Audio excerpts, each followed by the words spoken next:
একবার হজরত উমর রাদিয়াল্লাহু আনহু বাজারের মধ্যে দিয়ে যাচ্ছিলেন।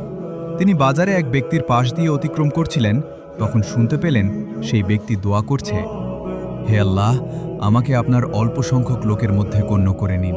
হে আল্লাহ, আমাকে আপনার অল্প সংখ্যক লোকের মধ্যে গণ্য করে নিন।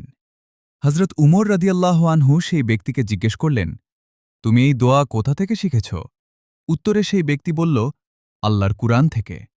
আল্লাহ কুরআনে বলেছেন, এবং আমার বান্দাদের মধ্যে অল্প সংখ্যকই কৃতজ্ঞ।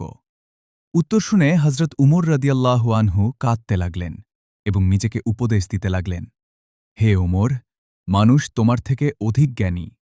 সাথে তিনিও দোয়া করতে লাগলেন, হে আল্লাহ, আমাকেও আপনার অল্প সংখ্যক লোকের মধ্যে গণ্য করে নাও। আমরা দেখেছি, আমরা যখন কোনো ব্যক্তিকে কোনো পাপ কাজ বা আল্লাহর অবাধ্যতা ছেড়ে দিতে বলি, তখন সেই ব্যক্তি যুক্তি দেখায়, এই কাজ তো অধিকাংশ ব্যক্তিই করে, আমি করলে কি সমস্যা?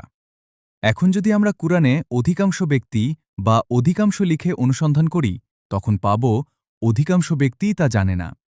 অধিকাংশ ব্যক্তি কৃতজ্ঞতা আদায় করে না। অধিকাংশ ব্যক্তি বিশ্বাস করে না।